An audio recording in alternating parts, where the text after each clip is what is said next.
ഡൽഹിയിലെ ഭാരത കത്തോലിക്കാ മെത്രാൻ സമിതിയുടെ ആസ്ഥാനം സന്ദർശിച്ച് വിദേശ രാജ്യങ്ങളുമായും അന്താരാഷ്ട്ര സംഘടനകളുമായുമുള്ള ബന്ധങ്ങൾക്കായുള്ള വത്തിക്കാൻ രാഷ്ട്രത്തിന്റെ secretary archbishop doctor Paul Richard Gallagher, CBCI president archbishop Mar Andrews Thazhath Vatican പ്രതിനിധിയെ CBCI സെന്ററിൽ സ്വീകരിച്ചു.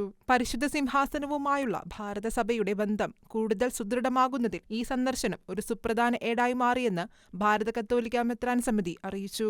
ആധുനിക കാലഘട്ടത്തിൽ സമാധാനം, നീതി, പരസ്പര സഹകരണം എന്നിവ പ്രോത്സാഹിപ്പിക്കുന്നതിനുള്ള പ്രതിബദ്ധത ശക്തിപ്പെടുത്തുന്നതിനും കൂടാതെ പരിശുദ്ധ സിംഹാസനവും ഭാരതസഭയും തമ്മിലുള്ള ബന്ധം കൂടുതൽ ശക്തിപ്പെടുത്തുവാനും ഈ കൂടിക്കാഴ്ച സഹായകമായെന്നും ഭാരത കത്തോലിക്കാ മെത്രാൻ സമിതി രേഖപ്പെടുത്തി. CBCI president archbishop Mar Andrews Thazhath, general secretary archbishop Mar Anil Joseph Thomas, CBCI deputy general secretary father Mathew Koickal എന്നിവർ മീറ്റിംഗിൽ സംസാരിച്ചു.